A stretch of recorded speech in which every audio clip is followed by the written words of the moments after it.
Have you ever wondered about the timing of Jesus' birth? Why didn't he come 1,000 years earlier or 1,000 years later? The Bible gives us a fascinating clue in the book of Galatians, which says, "But when the fullness of time had come, God sent forth his Son." So, what made that specific moment in history the fullness of time? Let's break it down. First, think about the political situation. The Roman Empire was at its peak, an era known as the Pax Romana, or Roman peace.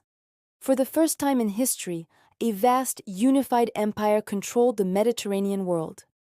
This wasn't just about a lack of major wars. It meant something crucial for the spread of an idea. The Romans built an incredible network of roads, some of which are still around today.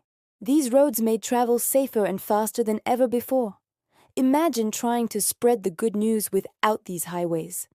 The apostles, like Paul, could travel relatively easily from city to city, sharing their message across the empire.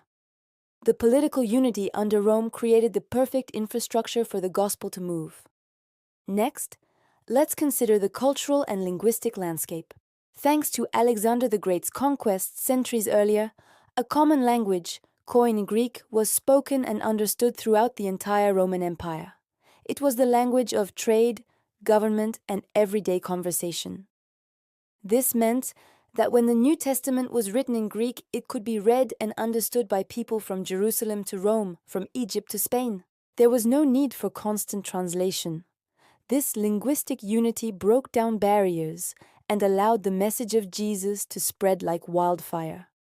A single language meant a single, accessible message for millions. Finally, there was a deep spiritual hunger. The old mythologies of the Greeks and Romans were losing their hold on people's hearts and minds. Philosophers were asking big questions about life, meaning, and morality, but they didn't have satisfying answers. At the same time, the Jewish people had been scattered across the empire, establishing synagogues in many cities. They carried with them the Hebrew scriptures, which pointed toward a coming Messiah. This created a sense of anticipation and a spiritual vacuum. People were searching for hope, for truth, for a savior. So when we look at the Roman roads, the common Greek language, and the widespread spiritual searching, we can see how the stage was perfectly set. It wasn't an accident. It was the fullness of time, a divinely orchestrated moment for the most important event in history to unfold. Thanks for watching. If you found this interesting, give us a like and subscribe for more content. See you next time.